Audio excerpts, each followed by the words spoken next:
I have come to hate this life and this system of things. I have come to have no hope. I don't plan to live very much longer, just long enough to kill as many of the people that greedily sought my destruction." This is what Orrin Barton wrote, just before he embarked on the deadliest workplace shooting in U.S. history.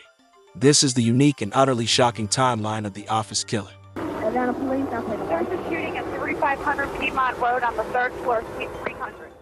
Orrin Barton was born on April 2, 1955, in Stockbridge, Georgia. He was later raised in South Carolina and grew up as an only child. Despite an ongoing drug habit that plagued him as a teenager, Barton was able to attend Clemson University and then the University of South Carolina, where he graduated in 1979 with a degree in chemistry. Barton then moved back to Georgia, residing in Atlanta, and married his longtime sweetheart, Debra Spivey. Their first child, a son named Matthew, was born in 1988. Their daughter, Michelle, came along in 1991. The Bartons were an average suburban family. Debra got along just fine with most people that she met, and she adored being a mother, while Mark was on his way to becoming a successful chemist. Eventually, Barton's employer required him and his family to move to Alabama. One of the first issues that came to light regarding Mark Barton was his seemingly out-of-the-blue paranoia. Acquaintances believed that the move to Alabama had riddled him with anxiety. He was in a new place, working around strangers, and had no nearby friends or immediate family to contact. This paranoia led him to distrust Debra. On several occasions, he accused her of cheating and threatened to take the kids away. Debra relented and soon ignored his accusations altogether. She reportedly told her parents that she was looking into divorce lawyers, and one friend recalls that Debra mentioned how Mark was physically abusive. Around this time, Mark Barton had also gotten into trouble with his place of employment. His behavior and poor performance led to him being fired. One night, he broke into the building to sabotage computer data, resulting in him being arrested for burglary. Though he served a short jail sentence, the company declined to pursue further charges as long as Barton stayed away from his boss and limited contact with his former coworkers. This event drove the couple further apart. Bill Spivey, Debra's father, said that, during a phone call, his daughter casually mentioned, "It's a good day when Mark doesn't speak to me." They eventually refused to sleep in the same bed, with Mark choosing the couch. One evening, Debra turned the tables on her husband, accusing him of being the unfaithful one. Her suspicions turned out to be true since Mark was, in fact, cheating. He had secretly been dating Leanne Vandiver, a 20-year-old secretary. Vandiver was well aware that Barton was married and had children, but it didn't stop their affair. Apparently, a divorce was also on Mark's radar, and Leanne didn't mind waiting. Her sister, Dana Reeves, expressed concern and chastised her. "There were several times when I asked, 'How well do you know him?' and she would hesitate. When I found out that he was a married man, I was critical of her judgment." But nothing swayed Leanne's actions. She, too, was caught in a seemingly loveless marriage. She and David Lang had been high school sweethearts. While her family thought it was a match made in heaven, Leanne had a completely different viewpoint. Mark continued to give Leanne empty promises, so she stayed by his side. The 1993 double homicide. Debra Barton and her mother, Eloise Spivey, had made plans for Labor Day weekend. They rented a caravan at the Riverside Campground in Cedar Bluff, Alabama, while leaving Mark in Atlanta with the kids. The two were last seen alive on the afternoon of September 4th, walking peacefully around Riverside. After failing to hear from his wife and daughter, Bill Spivey contacted a campground employee and asked if they could perform a wellness check. With no response from either Debra or Eloise after knocking on the door of their camper, the authorities were called. Upon making an entrance, two officers discovered the already decomposing bodies of Debra Barton, age 36, and Eloise Spivey, age 59. The day after Debra and Eloise had arrived at the campground, a man who had gone fishing for several hours was returning back to his caravan when he heard a real loud fight. This was around 9 p.m., he later told police. He mentioned that he heard both a man and a woman yelling. Another witness spotted a tall figure jogging away from a camper that turned out to be rented in Eloise Spivey's name. When asked to describe the figure, the witness recalled that it was a male, taller than 6 feet 0 inches and weighing somewhere over 200 pounds. Unfortunately, the witness did not see a face because it was dark outside and could recall no other details. Another witness gave a similar account, but instead of jogging, he referred to the figure as running like he'd done something bad. Though their graves indicate that they were murdered on September 4th, a post-mortem investigation reveals that the two women were actually killed on the evening of September 5th. However they died, the camper was a mess. The walls and floor were splattered with blood. It was noted that jewelry and cash had been strewn about, but nothing of value had been taken. In fact, a .32 caliber pistol, registered to Spivey, was found on the small kitchen counter. It was speculated that she'd brought the gun with her as a means of self-defense. Since Cedar Bluff and the surrounding areas weren't known to have a high crime rate, especially with violence, police theorized that Spivey was paranoid that someone she knew was following her and her daughter. Eerily enough, this proved to be true. The violence inflicted upon Debra Barton and Eloise Spivey appeared to be personal. Bill Spivey was alerted to the homicides. He then contacted Mark Barton, fearing that he'd have to hear his son-in-law break down and sob over the phone. Oddly enough, Mark was calm and this surprised Bill. The two met up and drove down to Alabama. Bill recalls that Mark didn't say much during the car ride. When they arrived at Riverside Campground, Bill heard Mark Barton say, I've never been here before." He found that remark to be really suspicious and later told a nearby officer. Police were even more baffled at Barton's demeanor and behavior. He acted like nothing bad had happened. Not once did he ask how the pair had been killed. He didn't even appear to be sad. Thinking that Barton was just in shock, the investigation proceeded with officers asking him where he'd been on the evening of September 5th. "I was at my house all day," Barton told them nonchalantly. "I was spending time with my kids." Many had their suspicions about Barton right away. There was a limit as to what Alabama investigators could do, so authorities in Georgia were contacted and informed. Going back and forth, it was confirmed that, yes, Barton did have a criminal record, but nothing violent was found on his record. A neighbor of the Barton family came forward a few days later, telling investigators that on September 5th, he noticed that Barton's car had departed the residence at some point after 4:30 in the afternoon. Then he mentioned that Barton hadn't returned until close to midnight. This contradicted Barton's claim that he'd been at home all day. If Barton had gone to Cedar Bluff, then it would have been close to a 2-hour drive. If he'd gotten back around midnight, then he would have had plenty of time to go to Alabama, commit the murders, compose himself, and drive back. Eventually, Mark Barton admitted that, yes, he'd left the house at one point, leaving the kids with Lee in as a babysitter. But he hadn't gone to Alabama, he told them. First, he said he went shopping and then saw a movie. He couldn't provide receipts or a ticket, though. Mark then changed his story, claiming that he went to look for a new job. That late in the afternoon, he was asked. Mark Barton recanted everything and asked for a lawyer. The sheriff went to Debra Barton's funeral to pay his respects. As soon as the service was over, he noticed that Mark was already hurrying outside. Even more shocking, Barton casually waited for a red car to pull up. Behind the wheel was Lee and Vandiver, who had skipped the service altogether. The pair drove off, leaving Matthew and Michelle behind with their widowed grandfather. The sheriff was now definitely convinced that Mark Barton had something to do with the double homicide of his wife and mother-in-law.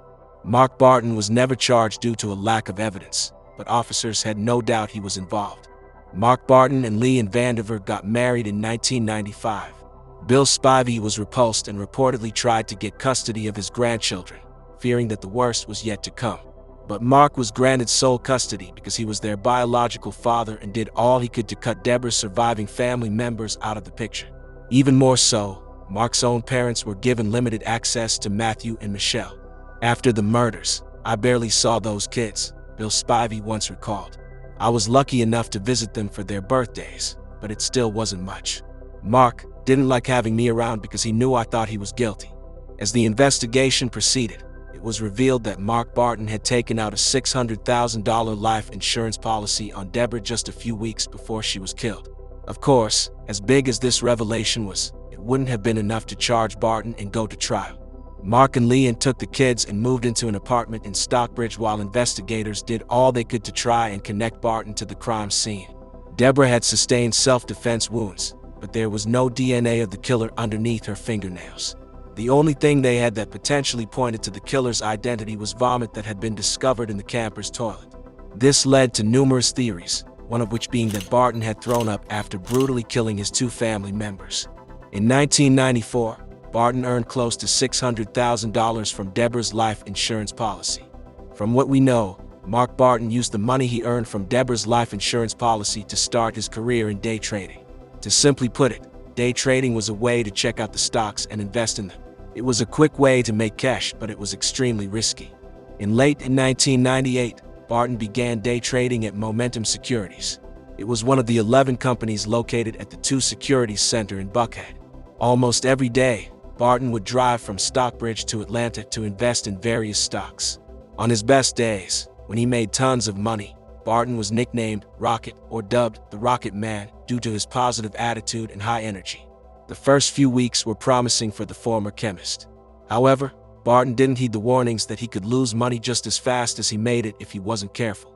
By May of 1999, Barton had gone through most of his money and was in debt of close to $100,000. Momentum Securities closed his account and informed him that he could no longer trade at their company. While Barton took this news extremely hard, he said that he understood their reason and left without incident. Not one to be persuaded from day trading, though, Mark Barton instead took the opportunity to invest elsewhere. Across the street from Momentum Securities was the Piedmont Center, which housed the offices of the All-Tech Investment Group. No more than a week after he'd been let go from Momentum, Barton was trading over at All-Tech. The stock market was not too kind to Barton. Brent Doonan, a 25-year-old business school graduate and the co-founder of All-Tech, took notice of Barton immediately. He seemed to be a cheerful guy and had no problem giving the other traders advice on where to invest. Unbeknownst to Doonan, Mark had lied about his previous day trading experience. He called himself a rookie and convinced everyone that he was new to the business. As he began to rake up another huge debt, All-Tech was contacted by Momentum Securities. Had Barton disclosed his debt of $100,000 that he owed to Momentum, All-Tech would have denied him an account. Doonan was given the difficult task of informing Barton that they, too, would be closing his account. The pair had grown somewhat close and Doonan cringed at the idea of having to let a good buddy like Barton go. But his business partner reminded him that they were a new company and couldn't take a risk with someone like Mark Barton. Barton understood All-Tech's position on the matter and promised Doonan that he'd return one day with all of the money that he owed them. He left without incident, just like he'd done at Momentum. But something about Mark's seemingly calm departure bothered Doonan and a few of the other employees. I guarantee you that's not the last of him that we'll see, a female co-worker told Doonan. On July 29, 1999, Brent Doonan was in a conference room when he was informed that Mark Barton was there to see him. "I think he's back with my money," Doonan joked quietly to his secretary. "He can come in, Mark." Barton popped his head into the room and said, "Hey Brent, you got a minute? Come here, you're gonna love this." Smiling, Doonan politely excused himself from the meeting and walked to his office with Barton in tow. Upon entering the small room, Barton closed the door and blinds. Confused, Doonan was waiting patiently for Barton to hand over a check or give him an update on the money he owed. Instead, Barton's smile faded. "Today," he said, towering over the 5'10" Doonan, "is going to be visual." In an instant, he pulled out 2 handguns and fired. Doonan felt an intense pressure in his chest, then he fell to the floor. Barton turned his attention to those who were outside of Doonan's office. Calmly walking out, he aimed at the table of day traders on the main floor. Bang! Bang! Bang! Shots were fired at random. One man had no time to react and slumped dead in his seat, killed instantly by a shot to the head. Another person heard Barton taunt, "I hope this doesn't ruin your trading day." 25-year-old office manager at All-Tech Investments gave this interview from his hospital bed while recovering from 5 gunshot wounds.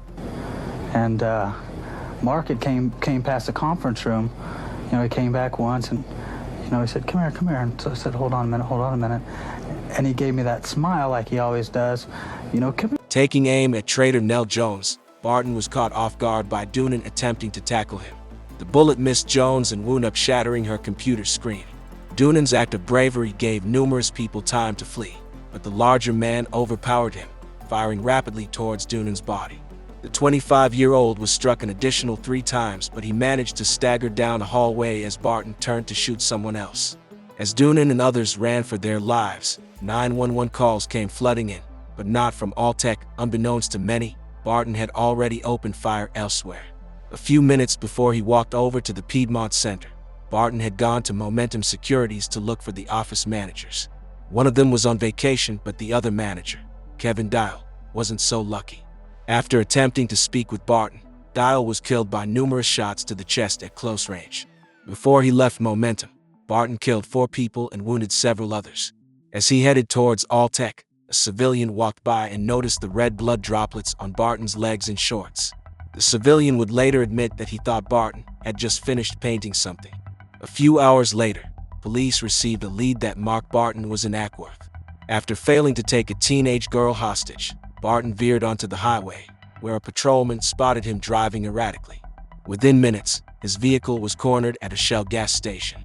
Backup arrived and they ordered Barton to surrender. As they approached his minivan, Barton put his Colt .45 against his temple and fired, killing himself instantly. He was 44 years old. When they could not make contact with his immediate family, the door to Barton's apartment in Stockbridge was kicked in. Leanne Vandiver Barton, age 27, was found in the hallway closet. Mark had bludgeoned her to death with a hammer, presumably while she slept. Upon further inspection, Matthew, aged 11, and Michelle, aged 8, were found in a back bedroom. They were also killed with the same weapon. Barton had tucked them into their beds and left individual notes on their bodies, explaining why they had to perish. Michelle's baby doll was found cradled in her arm. Next to Matthew's body was a toy truck. Another note was found on the coffee table in the living room. Mark Barton explained that he killed Leanne 2 nights prior, on July 27th, because she was one of the main reasons for his demise. He killed Matthew and Michelle the next night, on July 28th, after taking them out to dinner and buying them toys at a nearby Walmart. Barton also explained in his suicide note that he killed the children in order to spare them from a lifetime of pain. He says that he couldn't imagine them growing up and living in the shadow of what he had planned to do in Atlanta. Barton spoke of his first wife and mother-in-law, but he still denied having anything to do with their murders.